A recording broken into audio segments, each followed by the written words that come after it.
नमस्कार मित्रों, मैं हूं अवधेश कुमार। आज राष्ट्रवादी कांग्रेस प्रमुख यानी एनसीपी के शरद पवार जी ने कांग्रेस को लेकर अत्यंत ही एक रोचक बयान दिया है। हालांकि उनकी ओर से देखा जाए तो कांग्रेस के लिए कटाक्ष है, लेकिन पूरे देश में जो राजनीतिक विश्लेषक हैं, हमारे आपकी तरह राजनीति में रुचि रखने वाले लोग हैं, उनके लिए ये वक्तव्य निश्चित रूप से विचार करने का विषय है। कांग्रेस के लिए तो है ही। उन्होंने कहा है कि कांग्रेस उन जमींदारों की तरह है जिनकी जमीनें सीलिंग एक्ट के बाद घट गई, लेकिन वो बार बार बाहर आकर ये बताते थे कि ये सारी जमीनें हमारी थी, ये सारी जमीनें हमारी थी। निश्चित रूप से कांग्रेस के नेताओं के एक बड़े वर्ग को यह बयान बुरा लगेगा, लेकिन अगर कांग्रेस ईमानदारी से आत्मविश्लेषण करे तो यही आज का कटु सत्य है। कांग्रेस इसे स्वीकार करे न करे, उससे सच्चाई पर कोई अंतर आने वाला नहीं है। सोनिया गांधी परिवार, जिसमें सोनिया गांधी, राहुल गांधी और प्रियंका वाड्रा हैं, इस परिवार के इर्द गिर्द खड़े रहने वाले, इनके विश्वास पात्र या इनकी कृपा से कांग्रेस के अंदर नेता बने लोग भले शरद पवार की खिल्लियां उड़ा दें, उनका विरोध कर दें, लेकिन कांग्रेस के अंदर भी बड़े लोगों का मानना है कि हमको अपनी वास्तविकता को समझना होगा।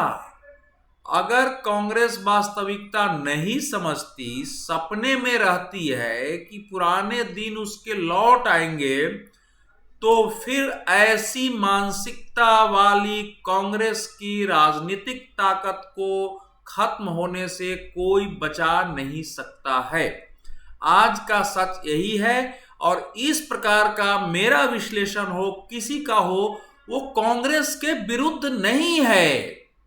कांग्रेस की समस्या यह है कि जो भी उसे वास्तविकता बताने की कोशिश करता है, जो उसे रास्ता दिखाने की कोशिश करता है, जो बताता है कि आप परिस्थिति को समझिए, आपसे गलतियां कहां हुई है, कहां हो रही है, कहां सुधार की जरूरत है, उस पर कांग्रेस के नेता बरस पड़ते हैं, व्यक्तिगत हमले करते हैं। टेलीविजन की डिबेट में भी आप लोग देखते होंगे कि कांग्रेस के नेता उन पत्रकारों पर भी हमला करते हैं जो उनको बताते हैं कि आपकी यहां कमियां हैं।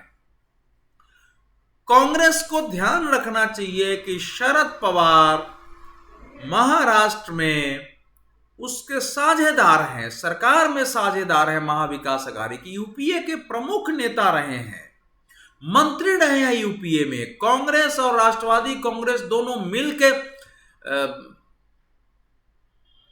महाराष्ट्र में चुनाव लड़ती रही है।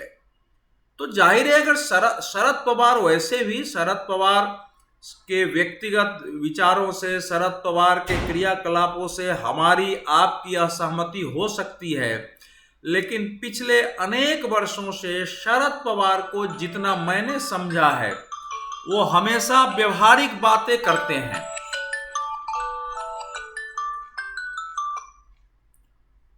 उनकी बातों में कहीं कोई अनावश्यक तीखापन नहीं होता। उदाहरण के लिए आप देख लीजिए कि पूरी यूपीए कांग्रेस पार्टी कृषि कानूनों का विरोध कर रही है, लेकिन उन्होंने बयान दिया कि समूचे कृषि कानूनों को खारिज करना सही नहीं होगा। किसान बताएं कि किन किन बिंदुओं पर उनको समस्या है और उन बिंदुओं में संशोधन और परिवर्तन किया जाए। ये एक व्यवहारिक बात है। इसी तरह से चीन वाले मसले पर कांग्रेस के नेता अलग बोल रहे थे, शरद पवार ने बिल्कुल एक राष्ट्रवादी स्टैंड लिया। पाकिस्तान के मुद्दे पर, पाकिस्तान के अंदर जो बमबारी है, सर्जिकल स्ट्राइक है, इन सब पर शरद पवार का बयान हमेशा संतुलित रहा है। तो वो कांग्रेस के दुश्मन नहीं है, लेकिन अब यह है कि सच्चाई तो बोलनी पड़ेगी। क्या कांग्रेस उन जमींदारों की तरह नहीं है जो आज भी ये सपने देखती है कि संपूर्ण भारत कभी पर उसी का राज्य था? आज का सच यही है कि कांग्रेस दो पिछले चुनावों में लोकसभा में विपक्ष के नेता की हैसियत के अनुरूप भी सीटें नहीं जीत सका है। 2014 में जो सीटें उसे मिली, 2019 में उससे भी कम उसकी सीटें हो गई। अगर देखा जाए तो जहां भारतीय जनता पार्टी के समानांतर केवल कांग्रेस है, वहां मतदाता के पास कोई विकल्प नहीं है, इसलिए वहां कांग्रेस थोड़ा बेहतर प्रदर्शन करती है।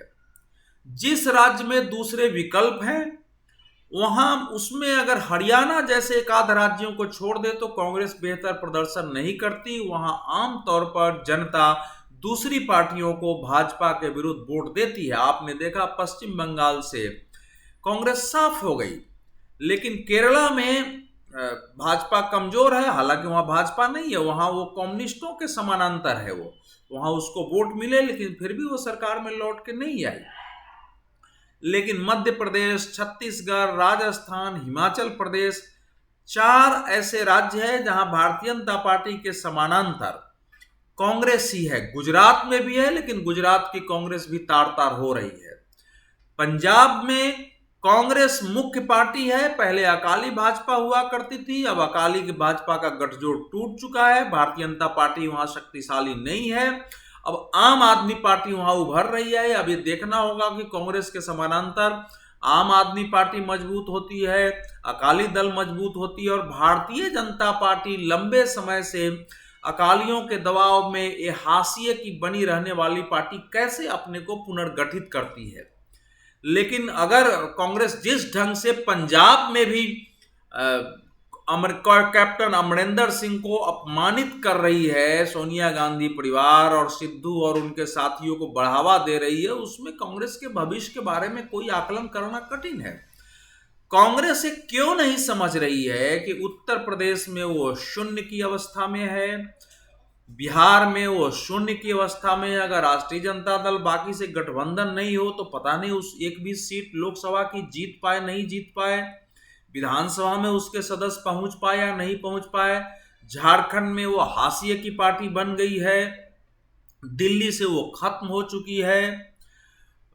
तो सवाल यह है कि राजस्थान, मध्य प्रदेश, छत्तीसगढ़, उत्तराखंड, हिमाचल प्रदेश और जैसे राज्यों को लेकर के, और थोड़ा पंजाब को मिला लें, कांग्रेस क्या फिर से अपना पुरानी जमींदारी पा लेगी कि उसको इतनी सीटें मिल जाएगी जिससे कि वो देश पर राज कर सके? अगर इस प्रकार का सपना कोई कांग्रेसी देखता है तो उसके तो मानसिक संतुलन पर क्वेश्चन खड़ा होता है। उसका कहीं ना कहीं से ठीक तरीके से मानसिक इलाज कराए जाने की जरूरत है। भारतीय जनता पार्टी की आलोचना विपक्ष के नाते गलत नहीं है। नरेंद्र मोदी, अमित शाह की आलोचना विपक्ष के नाते सही है। हालांकि उस आलोचना में भी सब लंबे समय तक सत्तारूढ़ रहने वाली पार्टी के रूप में, और साथ ही साथ अपने दुर्दिन और दुर्दशा को देखते हुए जो संतुलन होना चाहिए, जिससे कि जनता ये माने कि नहीं कांग्रेस नेतृत्व भी संतुलित बयान देता है और उसकी ओर आकर्षित हो, उसका बिल्कुल अभाव रहता है। कांग्रेस जैसी पार्टी की तरह उसके नेता बयान देते ही नहीं है। ये तो उस समय का बयान है जब पुराने समय में कुछ ऐसे समाजवादी नेता हुए करते थे, जनता दल टाइप के नेता हुआ करते थे, जिनको राजनीति की, समाज की ज्यादा समझ नहीं थी। समाजवाद में भी, जनता दल में भी एक से एक समझदार नेता रहे, लेकिन वो ऐसे बयान नहीं देते थे। लेकिन एक वर्ग था जो कुछ भी बोलता था, तो कांग्रेस कुछ भी बोलने वाली पार्टी हो गई है। अगर कांग्रेस जिस दिन शरद पवार जैसे लोगों के इस बयान को सकारात्मक रूप से लेगी, उसी दिन से उसके सोचने का, उसके व्यवहार करने का, उसके बोलने का तरीका बनेगा, और यही उसके हित में है। ये बात भी सही है। आज अगर ये कल्पना है कि हमने 2004 में यूपीए बना लिया जो 2009 में भी कायम रहा, हमारे साथ तो कम्युनिस्ट पार्टियां भी 2004 से 2008 तक रही, ममता बनर्जी की और स्वयं हमारी सरकार में रही, ममता बनर्जी की पार्टी उनकी सरकार में रही, तो कांग्रेस फिर ये कहा जा सकता है कि वह मूर्खों के स्वर्ग में रही थी। भारतीय जनता पार्टी की अपनी दुर्दशा के कारण 2004 में उसकी सरकार लौट नहीं पाई, उसको 138 सीटें आ गई, लेकिन कांग्रेस को भी इतना भाजपा के अंदर ही आरएसएस, भारतीय जनता पार्टी के व्यापक असंतोष के दायरे में खड़े होने वाले लोग, दूसरे संगठन स्वयं उसके विरुद्ध थे, अटल बिहारी वाजपेयी और आडवाणी की सरकार को हराना चाहते थे, बावजूद कांग्रेस इस स्थिति में थी ही नहीं कि उसका लाभ उठा सके। तो वामपंथी पार्टियां, समाजवादी पार्टी, बसपा, इन सब की ताकत बढ़ गई, झारखंड मुक्ति मोर्चा, जो भी ऐसी पार्टियां थी उन सब की ताकत बढ़ गई और उन सबको मिला करके चूंकि कम्युनिस्ट पार्टियों को सबसे ज्यादा सीटें मिल गई थी, वो किसी सूरत में भाजपा को सत्ता से बाहर रखने की रणनीति पर लंबे समय से काम कर रहे थे।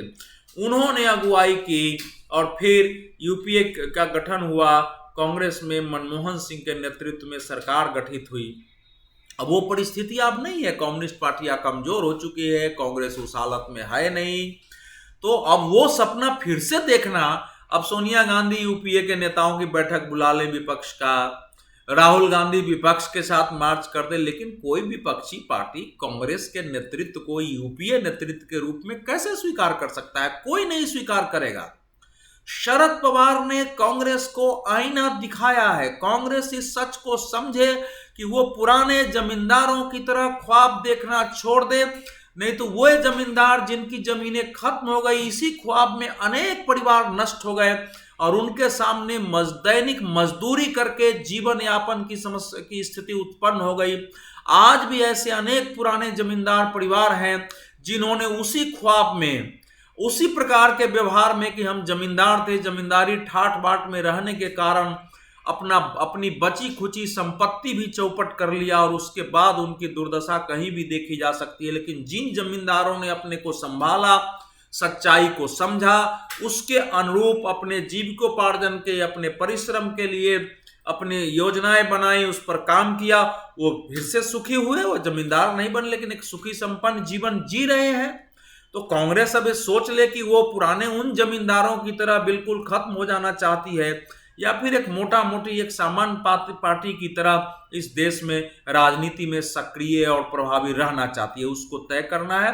शरद पवार ने जो कुछ कांग्रेस की आज की हालत है वही बयान किया है। मेरे से भी पूछा जाएगा तो मैं इसी तरह की बात भले दूसरे शब्दों में कहूंगा, किसी निरपेक्ष व्यक्ति से पूछा जाएगा, किसी भी निरपेक्ष व्यक्ति से ऐसा ही बोलेगा। कांग्रेस के पुराने नेता भी यही बोलेंगे कि भैया बहुत सारे हमने अब पुराने समय में ये किया, वो सब समय अब गया है। आज हम एक सिकुड़ते हुए एक रीजनल पार्टी की तरह है, हालांकि हमारा जनाधार कई प्रदेशों में है। हमको उनको संभालना, उनके अनुसार अपनी नीतियां बनाना। भविष्य में अगर कोई विपक्ष का मोर्चा बनता है तो जो उसका नेता हो उसके